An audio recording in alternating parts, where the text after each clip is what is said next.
ایسی اطلاعات ہے کہ برطانوی حکومت نے نواز شریف صاحب کے میڈیکل ویزے میں توسیع سے انکار کر دیا. یہ خوشائن بات ہے، اور ابھی جتنا اس سے پہلے آپ کے سامنے جس قسم کے حالات تھے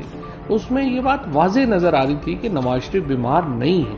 اور برطانیہ میں وہ ایک جھوٹ بول کر انہوں نے ایک ویزا لیا اور وہ اب برطانیہ میں اس ویزے کے اوپر مقیم تھے. برطانوی حکومت کو پاکستان کی کمیونٹی نے، پاکستان کی حکومت نے، پاکستان کے لوگوں کا یہ مطالبہ تھا برطانیہ کی حکومت سے کہ آپ ایسے لوگوں کو وہاں پہ پناہ نہ دیں جو لاکھوں نہیں، کروڑوں نہیں، اربوں روپے کی کرپشن میں ملوث ہیں. اگر نواز شریف کے جو ویزے کی توسیع کا معاملہ ہے، اس کے بعد ان کے پاس جو آپشنز ہیں وہ 2-3 ہیں. پہلی آپشن تو یہ ہے کہ وہ پاکستان